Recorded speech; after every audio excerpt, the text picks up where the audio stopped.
L'an dernier, à pareille époque, nous étions ensemble, ici même, pour participer à la traditionnelle cérémonie d'échange de vœux à l'occasion des fêtes de fin d'année.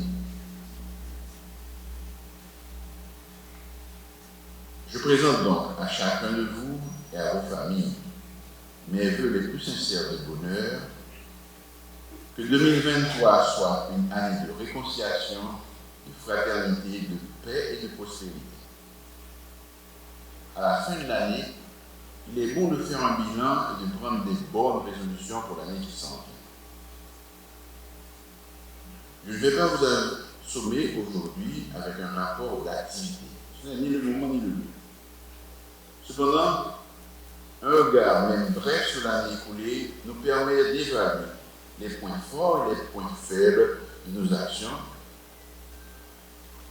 et notre manière de servir nos concitoyens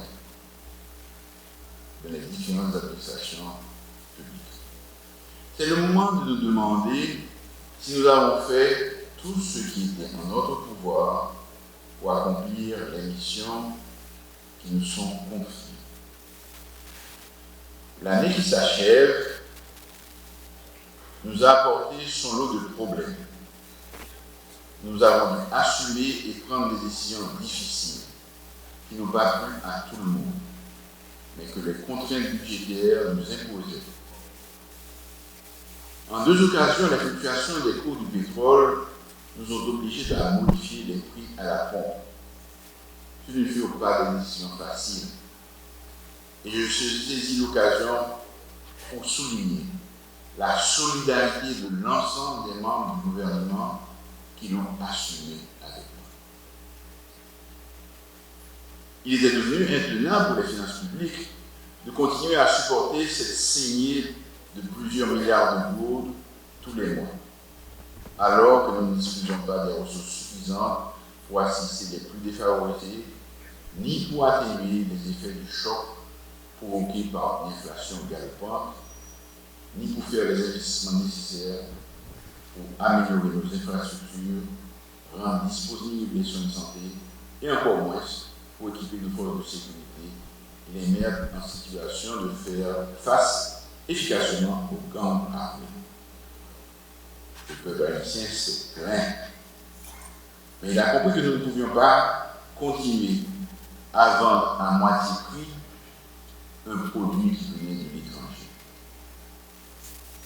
Il nous incombe au niveau du gouvernement de trouver les bonnes formules pour garantir la disponibilité du carburant sur tout le territoire au prix fixé.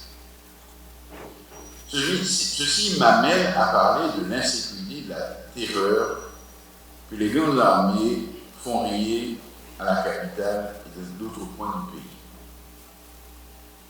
C'est un sujet de préoccupation pour nous tous. Le gouvernement a consenti des sacrifices pour commander certains équipements pour la PNH. Les livraisons ne se font pas au rythme que nous avons décidé ou que nous avons souhaité.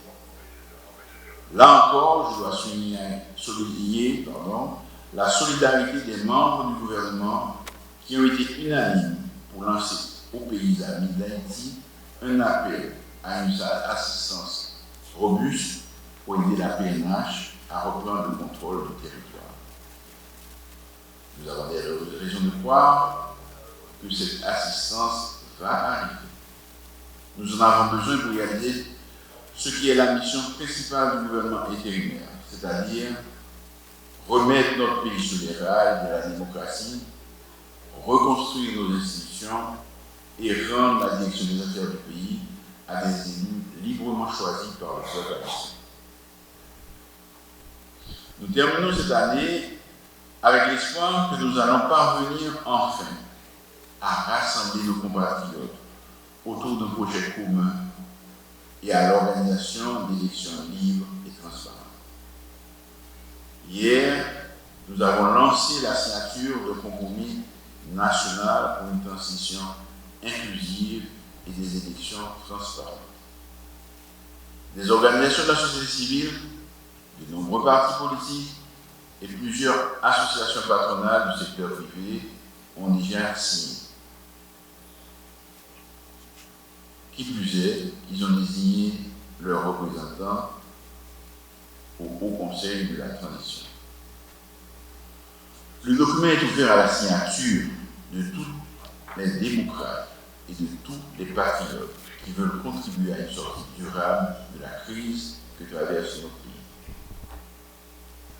Le document sera bientôt publié au journal officiel et le HCT sera incessamment installé. D'autres étapes importantes seront franchies dans les jours qui viennent. À la fin de cette année,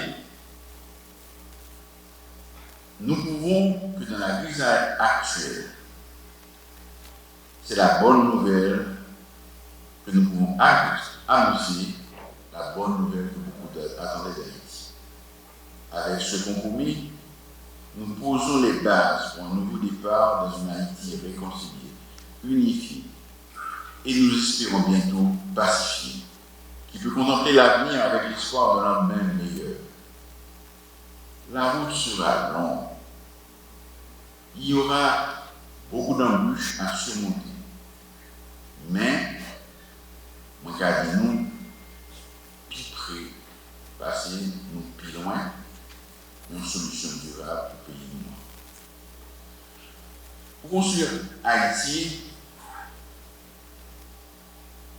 que nous voulons, agent de l'administration publique, vous aurez un rôle déterminant à jouer. C'est vous qui devez être les porteurs de ce projet de changement et de transformation de notre société. Les responsables politiques passeront, mais vous resterez pour assurer la continuité pour la mise en œuvre des chantiers de l'Haïti de l'avenir. Le gouvernement a compris que les serviteurs de l'État avaient, comme tout le monde, des difficultés à faire face à la montée des prix du panier de la ménagère. Malgré les contraintes de l'austérité budgétaire, nous avons fait un effort particulier pour accorder une augmentation substantielle de tous les salaires dans la fonction publique, allant de 13% pour les salaires les plus élevés jusqu'à 49% pour les plus bas salaires.